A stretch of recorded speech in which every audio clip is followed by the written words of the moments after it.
तेजमयो देवाः महावीरो महाबला ज्ञान गुण भक्ति संगमो श्री हनुमते नमो नमः। जय हनुमान संकट मोचन जय हनुमान। जय हनुमान संकट मोचन जय हनुमान। केसरी नंदन तिहु जगवंदन अंजनी सुत बलधारी। केसरी नंदन तिहु जगवंदन अंजनी सुत बलधारी। संकट मोचन नाम तुम्हारा संकट मोचन नाम तुम्हारा हर संकट पे भारी। जय हनुमान संकट मोचन जय हनुमान। जय हनुमान संकट मोचन जय हनुमान। संकट उसके निकट न आवे ले जो शरण तुम्हारी। संकट उसके निकट न आवे ले जो शरण तुम्हारी। संकट मोचन नाम तुम्हारा संकट मोचन नाम तुम्हारा हर संकट पे भारी। जय हनुमान संकट मोचन जय हनुमान। जय हनुमान संकट मोचन जय हनुमान। हमारे राम और लक्ष्मण जहां भी होंगे सकुशल होंगे और उचित समय पर हमारे पास लौट आएंगे। बड़ी रोचक कथा है गुरुदेव। उस धनुष को देखना हमारा सौभाग्य होगा। मेरे प्रभु श्री राम से बढ़कर इस संसार में और कोई नहीं है। बल बुद्धि और विद्या के स्वामी है प्रभु श्री राम। वो दिन अति शीघ्र आएगा मित्र वसु, जब किष्किंधापति बाली लंकेश रावण के समक्ष होगा।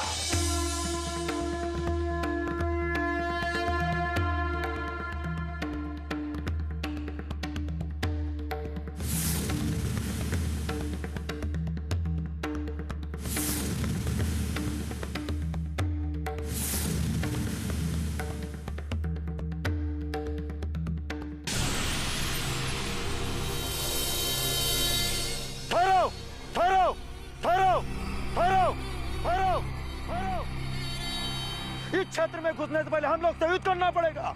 युद्ध करना पड़ेगा। युद्ध करना पड़ेगा। युद्ध करना पड़ेगा। युद्ध करना पड़ेगा। युद्ध करना पड़ेगा।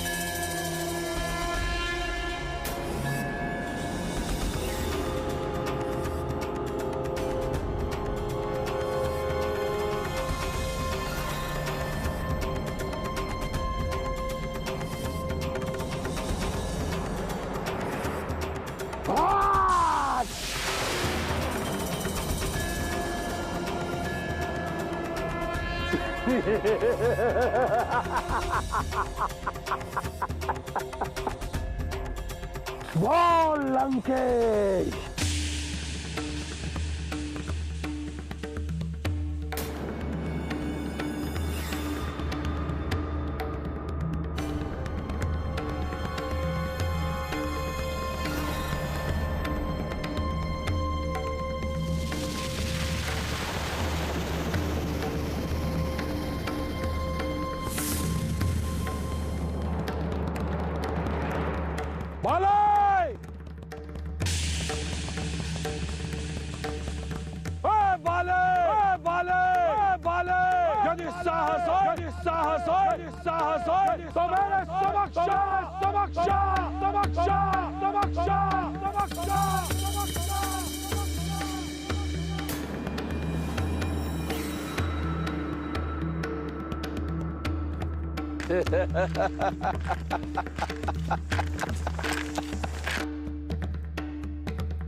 युद्धम देहि बाले, युद्धम देहि, युद्धम देहि, युद्धम देहि, युद्धम देहि, युद्धम देहि, युद्धम देहि।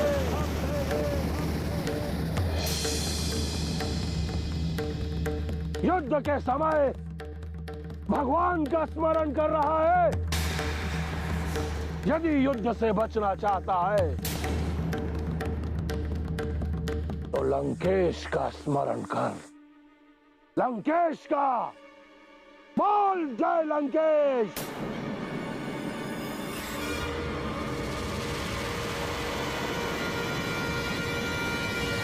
क्या तुम्हें इसका भी ज्ञान नहीं कि पूजन के समय किसी को युद्ध के लिए चुनौती देना नीति विरुद्ध है।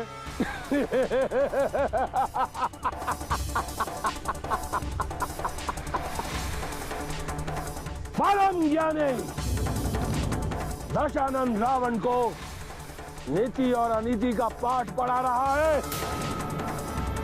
इतना भी नहीं जानता कि युद्ध के समय नीति और अनीति का विचार मन में नहीं लाना चाहिए। लंकापति, यदि तुम युद्ध ही चाहते हो तो आओ हम मल्लयुद्ध करते हैं।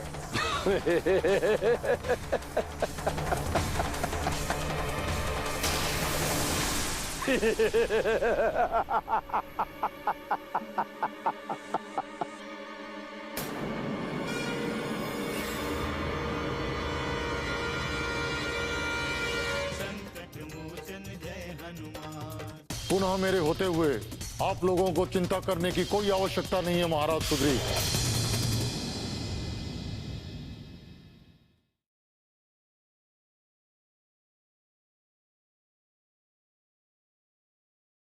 संकट मोचन जय हनुमान।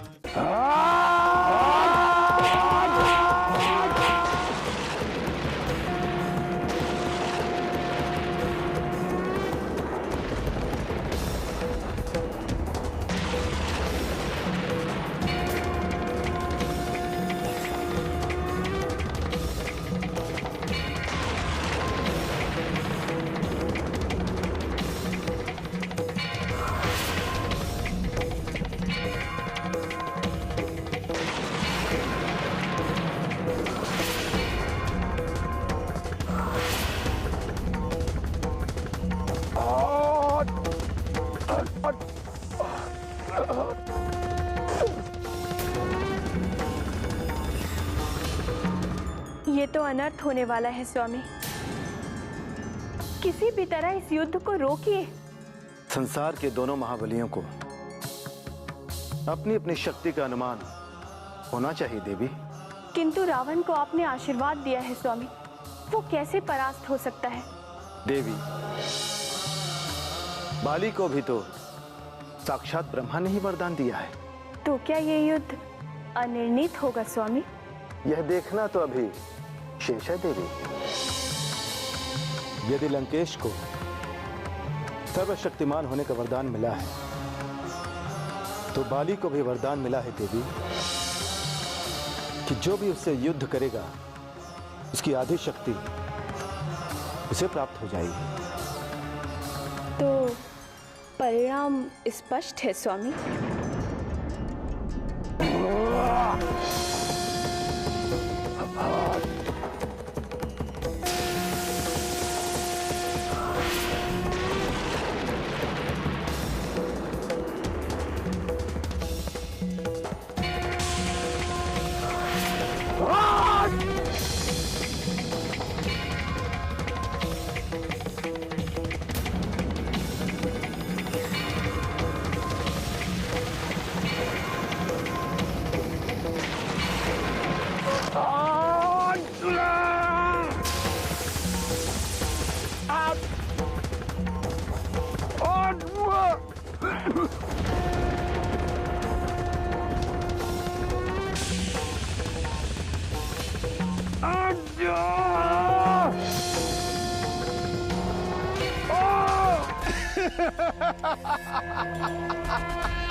बाली,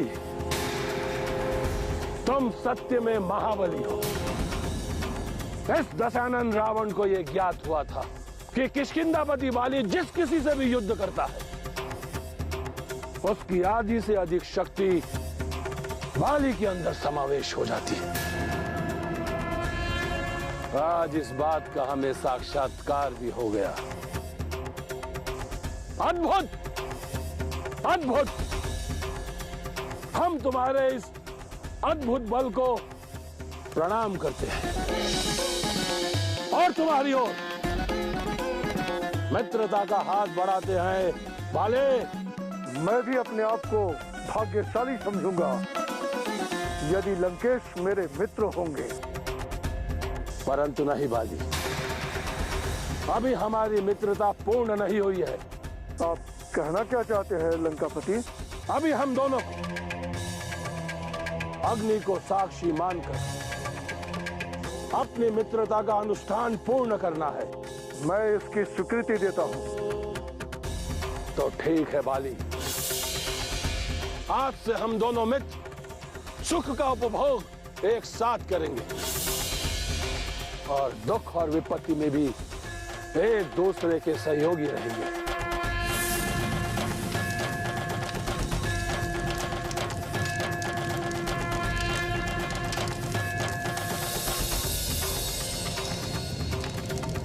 हम इस अग्नि को साक्षी मानकर ये सौगंध दिखाते हैं, आज से हम अपनी अंतिम सांस तक एक दूसरे के सहायक बने रहेंगे और किसी भी परिस्थिति में हम एक दूसरे से भिन्न नहीं होंगे। यदि इस मित्रता के लिए हमें अपने प्राण भी गंवाने पड़े तो संकोच नहीं करेंगे। लंकापति रावण की, किष्किंधा वाली की, लंकापति रावण की, किष्किंधा वाली की, लंकापति रावण की, किष्किंधा वाली की, लंकापति रावण की, किष्किंधा वाली की। तुम लोग महर्षि गौतम की पूरी कथा सुन नहीं लोगे तब तक तुम दोनों को शांति नहीं मिलेगी।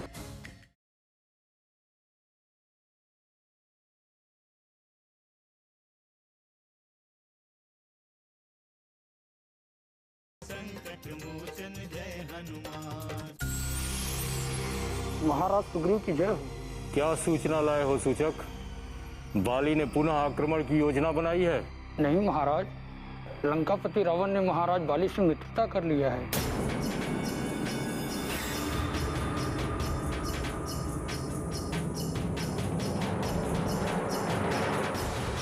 ये तो घोर अनर्थ हो गया ऋक्षराज, घोर अनर्थ।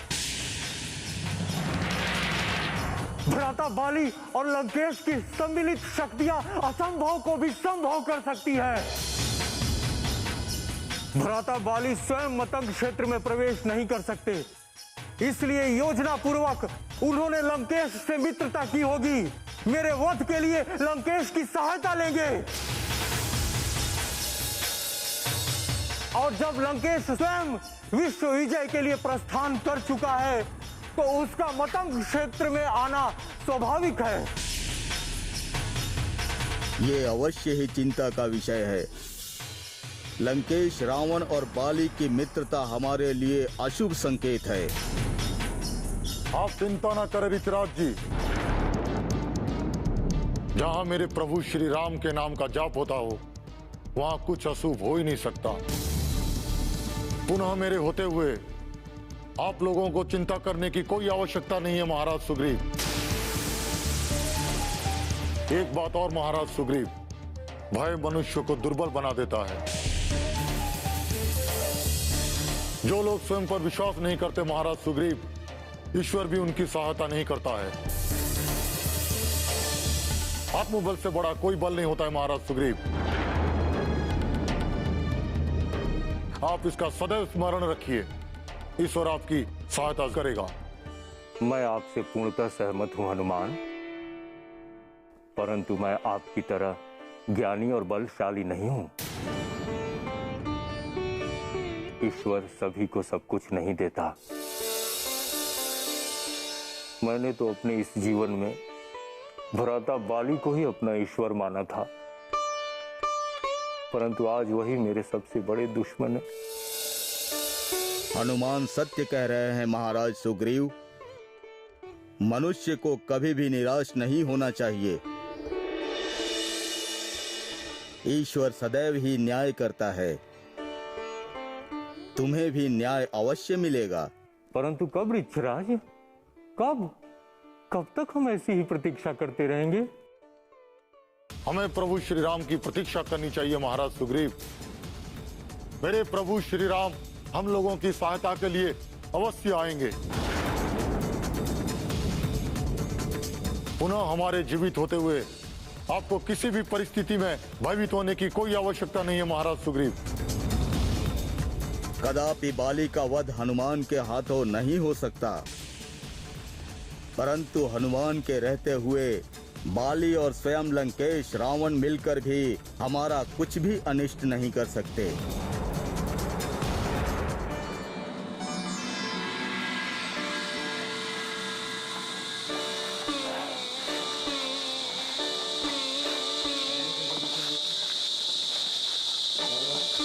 गुरुदेव, इस मार्ग में कोई भी प्राणी नहीं दिखाई दे रहा है। क्या इस क्षेत्र में कोई नहीं रहता है? दूर दूर तक निरवता छाई हुई है। पहले इस क्षेत्र में कई ग्राम थे कुमार, किंतु राक्षसों के उत्पात से धीरे धीरे लोग इस क्षेत्र को छोड़कर कहीं और जा बसे। किंतु गुरुदेव, अभी तक तो हमें एक भी राक्षस दिखाई नहीं पड़ा। कदाचित ये एक संयोग हो सकता है लक्ष्मण। वर्षों पूर्व ये क्षेत्र एक महान ऋषि का था। उनके आश्रम में सैकड़ों शिष्य शिक्षा प्राप्त करते थे। उस आश्रम में दिन रात वेद और मंत्र गूंजते रहते थे। उन ऋषिवर के इस आश्रम को मिथिला का ज्ञान केंद्र कहा जाता था। उन महान ऋषिवर का नाम क्या था गुरुदेव? उन महान ऋषि का नाम था महर्षि गौतम। तो क्या गुरुदेव, राक्षसों के भय से उन्होंने अपना आश्रम छोड़ दिया? उन्होंने राक्षसों के भय से नहीं, अपितु किसी और कारण से इस आश्रम को छोड़ दिया। वो कौन सा कारण था गुरुदेव? उसके पीछे एक बहुत लंबी कथा है कुमार। वो कथा मैं उसी आश्रम में चलकर सुनाऊंगा, और हम उसी आश्रम में रात्रि विश्राम भी करेंगे। तुम लोग महर्षि गौतम की पूरी कथा सुन नहीं लोगे, तब तक तुम दोनों को शांति नहीं मिलेगी।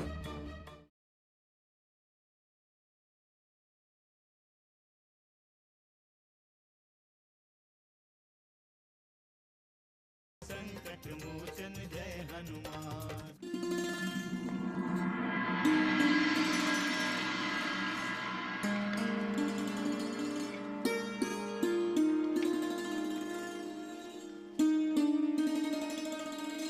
यही है महर्षि गौतम का आश्रम।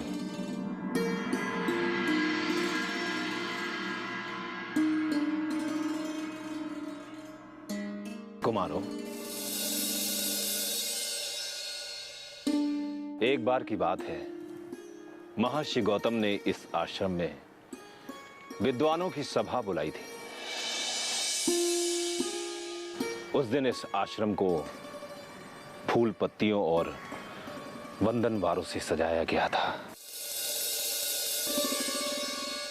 दूर दूर से ऋषि, महर्षि और साधु संत उस सभा में आए थे। साधु संतों के साथ देवराज इंद्र उस सभा के विशेष अतिथि थे। सभा में आए हुए अतिथियों के स्वागत का कार्यभार स्वयं महर्षि गौतम की पत्नी अहिल्या संभाल रही थी। सभा में आए हुए देवराज इंद्र की दृष्टि देवी अहिल्या पर पड़ी और उनकी कामना जागृत हो गई। उसके पश्चात क्या हुआ गुरुदेव? आगे की कथा हम कल सुनाएंगे।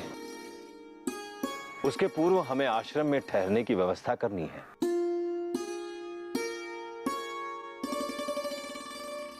गुरुदेव, आप निश्चिंत रहें, हम शीघ्र ही ठहरने की पूरी व्यवस्था कर देते हैं।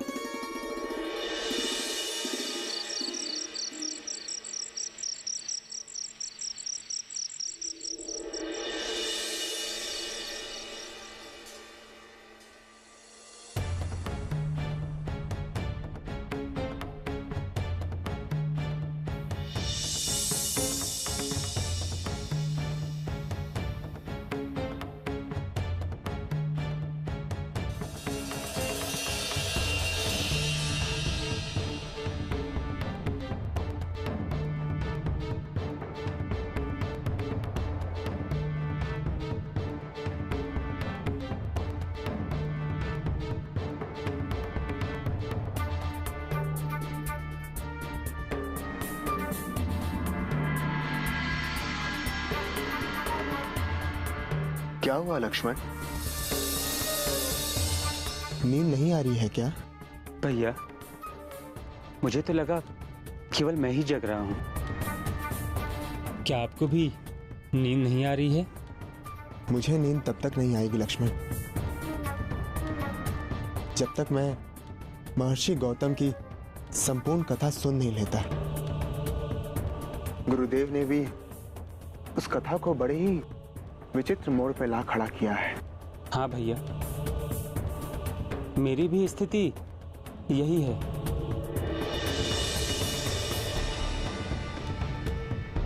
ऐसा प्रतीत होता है कि आश्रम की ये शांति मुझसे प्रश्न कर रही है कि आश्रम की ये दशा कैसे हो गई। इसका कारण मैं बताता हूं।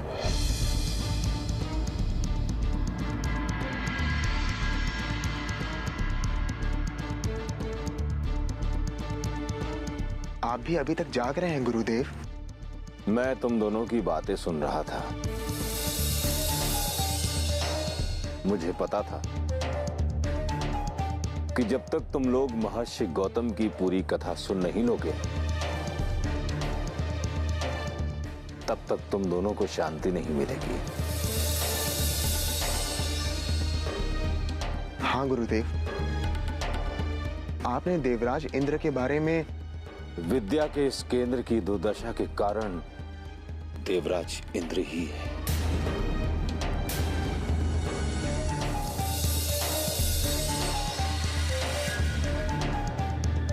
पत्थर हो जाए, पत्थर हो जाए, पत्थर हो जाए, पत्थर हो जाए, पत्थर हो जाए, पत्थर हो जाए। जय हनुमान, असुर निकंदन जय हनुमान।